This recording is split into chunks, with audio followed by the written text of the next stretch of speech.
Prologue. African Genesis. The society should inspire and even own portions of the press, for the press rules the mind of the people. The society should always be searching for members who might, by their position in the world, by their energies or character, forward the object, but the ballot and test for admittance should be severe. Once make it common, and it fails. Take a man of great wealth who is bereft of his children, perhaps having his mind soured by some bitter disappointment, who shuts himself up separate from his neighbors and makes up his mind to a miserable existence. To such men as these, the society should go gradually disclose the greatness of their scheme, and entreat him to throw in his life and property with them for this object. I think that there are thousands now existing who would eagerly grasp at the opportunity. Such are the heads of my scheme. Cecil John Rhodes, Confession of Faith, June 2nd, 1877. The story starts in Africa, where an elite society of English Masons initiated a plan to forge a one-world government. The society was imbued with a belief in the superiority of the Anglo-Saxon race and the need to bring all of mankind under British rule. The members of the society had journeyed from England to seek their fame and fortune within the diamond pits of Kimberley on the Vaal River. The leader was Cecil John Rhodes, the son of an Anglican vicar. At 6'3" and 200 pounds, Rhodes was an imposing figure. He had a leonine head, light blue eyes, wavy brown hair, a carefully groomed mustache, and a ruddy complexion. The forcefulness of Rhodes's appearance was offset only by his tinny voice. Still and all, he possessed so much charisma that one contemporary claimed that belief in Rhodes was a substitute for religion. Rhodes was a social Darwinist, an avowed agnostic, a practitioner of the occult, a homosexual, and a pederast, who surrounded himself with a stable of angels and lambs, young boys to furnish his sexual needs. The idea of the society came to Rhodes on June 2, 1877, the day he became a lifetime member of the Oxford University Apollo chapter of the Masonic Order. Rhodes immediately put the revelation to paper in a document that he called his Confession of Faith. The idea, gleaming and dancing before one's eyes, like a will-o'-the-wisp, at last frames itself into a plan. Why should we not form a secret society with but one object, the furtherance of the British Empire, and the bringing of the whole uncivilized world under British rule, for the recovery of the United States, for the making the Anglo-Saxon race but one empire? The religious, political, and economic unification of the world, Rhodes realized by his vision, was an achievable goal. The process, in fact, had already begun. Almost overnight, England had been industrialized by a revolution that gave birth to spinning machines and high-pressure steam engines that could be used not only in mining and manufacturing, but also to power locomotives and cargo ships. Huge foundries, munitions plants, canneries, and silk mills had sprouted up in cities throughout England, all because of this newborn concept of financial capitalism. Raw material was being shipped to English plants and factories from the four corners of the globe. Goods were being created in such quantity that the surplus could be shipped out to ports throughout the world, and the English banking system came to the fore as the leading force in international affairs and economics. The population of England soared from 8.3 million in 1801 to 30.1 million at the time of Rhodes. Wealth became confined to those who controlled the means of production and finance. The industrial merchant became replaced by the industrial millionaire. Marx and Engels, in their Communist Manifesto, explained, "All old established national industries have been destroyed or are daily being destroyed. They are dislodged by new industries, whose introduction becomes a life and death question for all civilized nations, by industries that no longer work up indigenous raw material, but raw material drawn from the remotest zones. Industries whose products are consumed not only at home, but in every quarter of the globe. In place of the old wants, satisfied by the production of the country, we find new wants, requiring for their satisfaction the products of distant lands and climes. In place of the old local and national seclusion and self-sufficiency, we have intercourse in every direction, universal interdependence of nations. The thought of Cecil Rhodes was inexorably bound to these changes in material productivity. In September 1877, Rhodes returned to Kimberley and his very small, two-roomed, corrugated iron house with a wooden floor, iron walls, and roof. To this humble dwelling, he invited his closest friends and confidants for a dinner meeting. The guests included Joseph Orpen, who would become an influential administrator for the British Crown in South Africa, Henry Caesar Hawkins, son of the resident magistrate of the Umkomaas Valley, Alfred Bate, a German Jew who dealt in diamonds, Leander Starr Johnson, a youthful physician, Charles Rudd, Shippard, and Lewis Mitchell, a prominent South African banker, who recorded the words of Rhodes to the gathering as follows. "Gentlemen, I have asked you to dine, because I want to tell you what I want to do for the remainder of my life. I think that if a man when he is young determined to devote his life to one worthy object and persists in that, he can do a good deal during that life, even if it is to be a short one, as I know my life will be. The object of which I intend to devote my life is the defense and the extension of the British Empire. The British Empire stands for the protection of all the inhabitants of a country in life, liberty, fair play, and happiness, and it is the greatest platform the world has ever seen for these purposes. It is mainly the extension of the empire northward that we have to watch and work for in South Africa." The men in attendance were so moved by these remarks that they agreed to join with Rhodes in devoting their lives and wealth to the secret society. Their commitment was to be without personal reservation. For this reason, Rhodes urged his band of brothers to avoid all emotional entanglements, including marriage. "I hate people getting married," he said, "because they simply become machines and have no ideas beyond their respective spouses and offspring." The new initiates to the Kimberley Club took this advice to heart, thereby granting a hint of monasticism to their society, which would evolve into a hotbed of homosexuals and pederasts. The first step toward a new world order, Rhodes maintained, was the conquest of Africa, with its vast reserves of diamonds, gold, iron ore, coal, and timber. "Africa is still lying ready for us. It is our duty to take it," he wrote in his confession.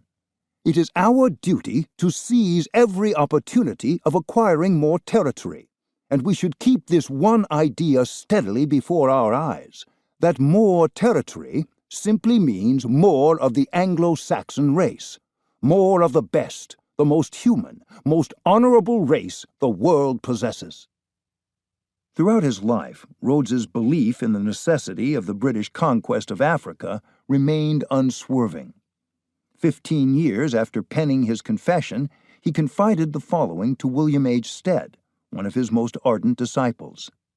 "If there is a God, it is clear that he would like me to do what he is doing himself, and he is manifestly fashioning the English-speaking race as the chosen instrument by which he will bring in a state of society based upon justice, liberty, and peace.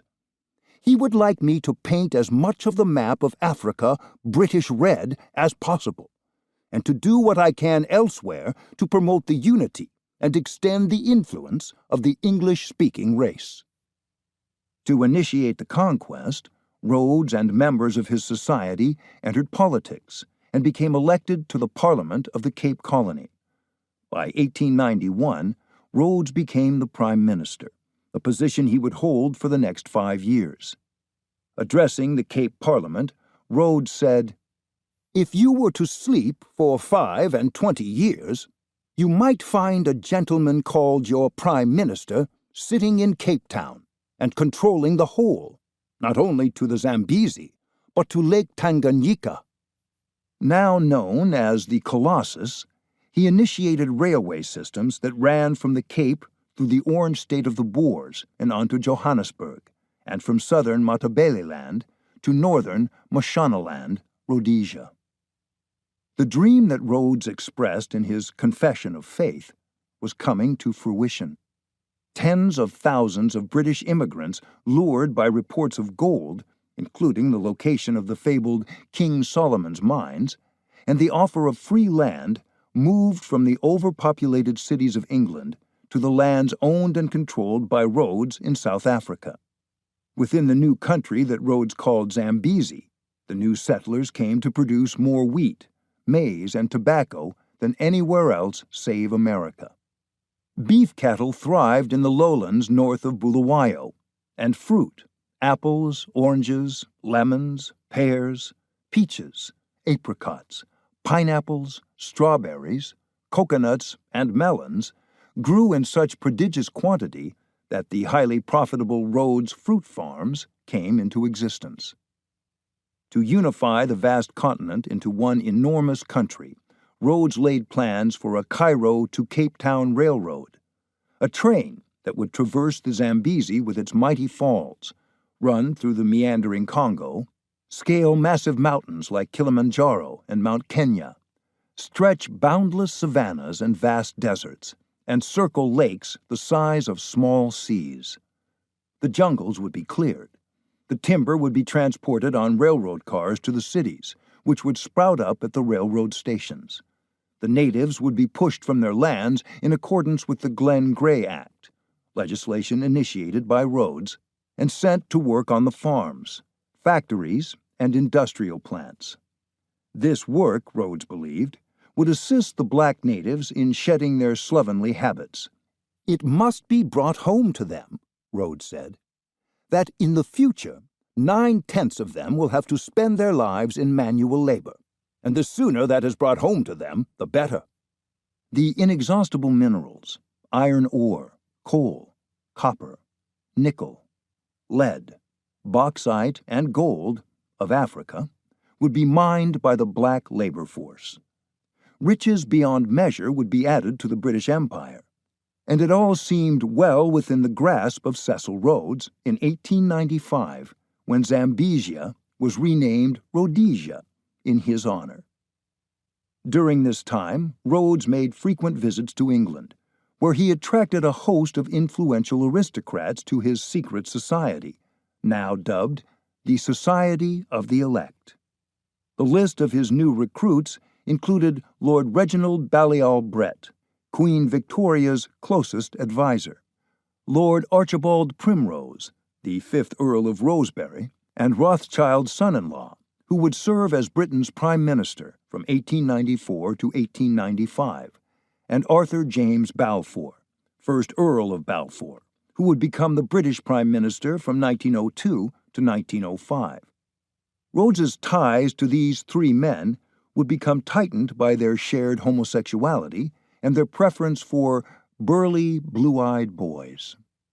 Among the other recruits were Albert Lord Grey and Robert Armstrong Yates, two prominent members of the British Parliament, William Palmer, the 2nd Earl of Selborne, Cardinal Henry Edward Manning, the leading Roman Catholic prelate in England, General William Booth, the founder of the Salvation Army, William Stead, Britain's most prominent journalist, Little Harry Johnson, head of the British Consular Service in West Africa, and Alfred Milner, Under-Secretary of Finance in Egypt.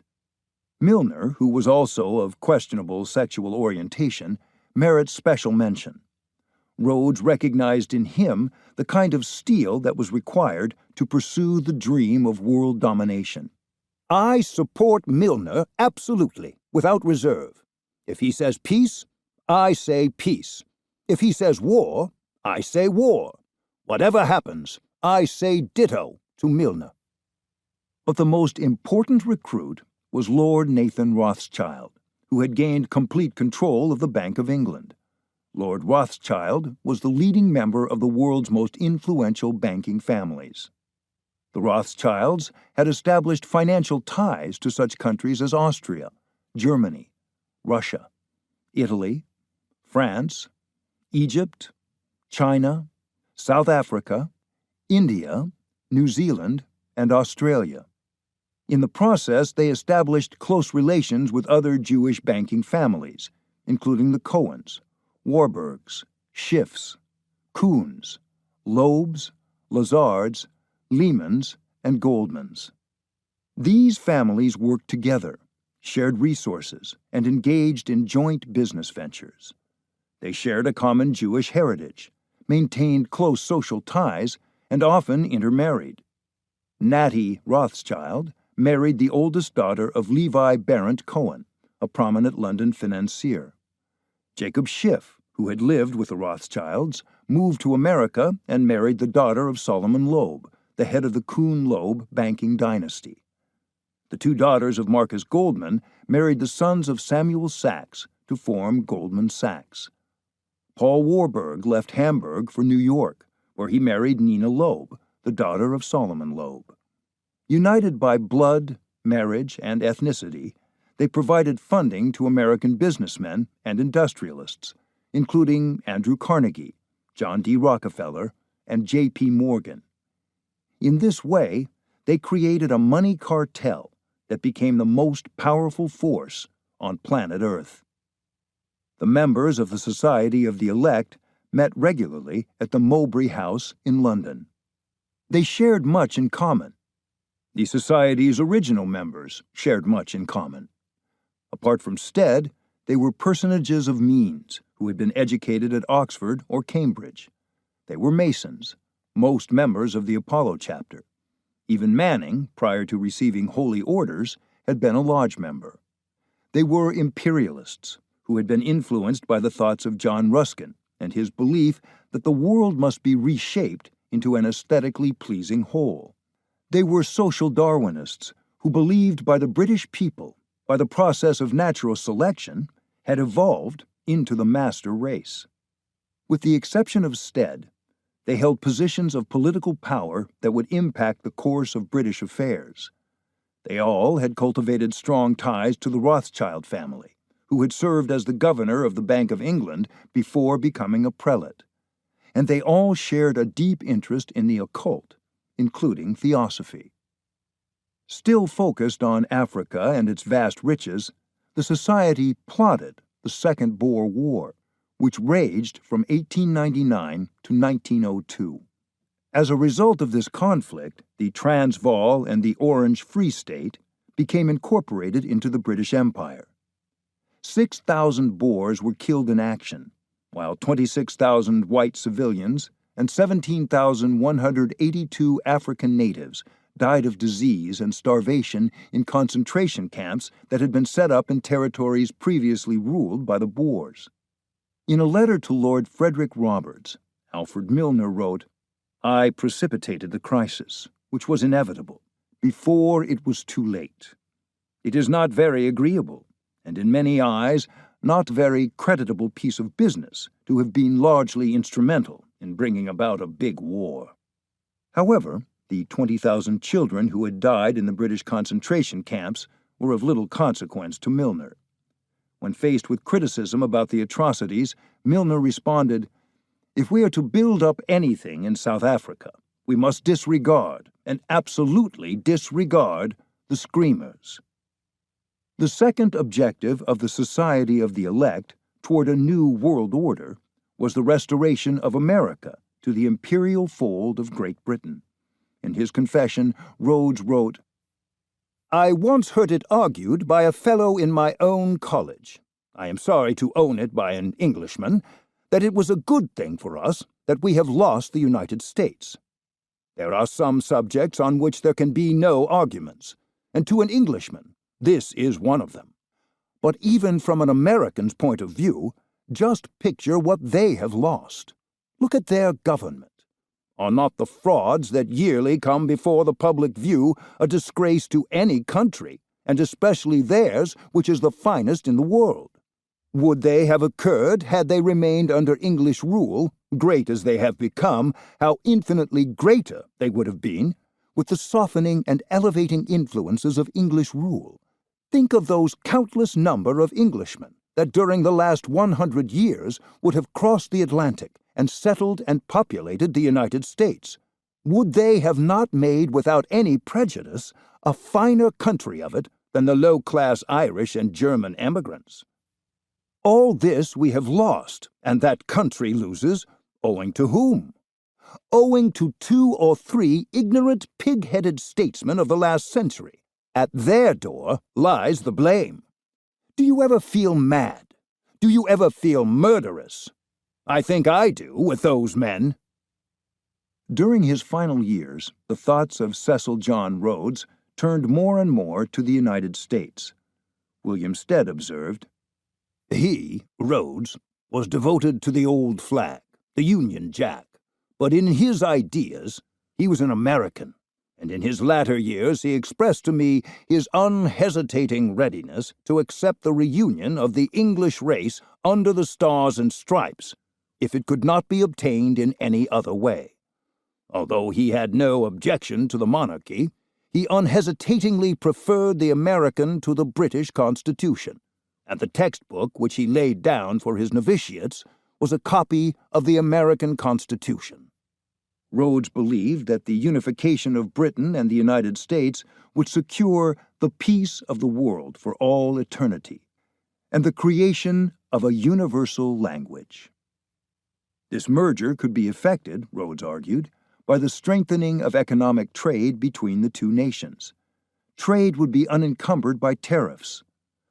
By the planting of pilgrim societies in London and New York, where American and British bankers, businessmen, and industrialists could meet in private to outline their joint goals and objectives, and by the awarding of Rhodes scholarships to Oxford University for the best and brightest American students, so that they could play an integral part in the formation of the new world order. Once sufficient support for the merger was achieved, he believed, the British House of Commons would unite with the U.S. Congress for the formation of an imperial parliament, the members of which would remain seated for 5-year terms, alternating their location between London and Washington, D.C. To effect this alliance, Rhodes dispatched leading members of his society, including Stead and Lord Rosebery, to travel to America in order to meet with the country's leading industrialists, including Andrew Carnegie and J.P. Morgan. As a result of these meetings, the American branch of the Rhodes Society was established at the Waldorf Astoria Hotel in New York. This group would give birth to the Federal Reserve System, which would govern the American economy. It would also bring its own candidates to political power, including Woodrow Wilson and Franklin Delano Roosevelt. It would drag the United States into World War I, create the Great Depression, and establish the Council on Foreign Relations, which would gain complete control of the U.S. State Department. All of these developments took place according to plan. But something went haywire. The forger of this global government was supposed to be an international banker or a well-heeled aristocrat. But what happened in actual fact was incredible. The control of the world and the fate of mankind would fall into the hands of the hairless and humorless son of a horse thief. His name was John D. Rockefeller.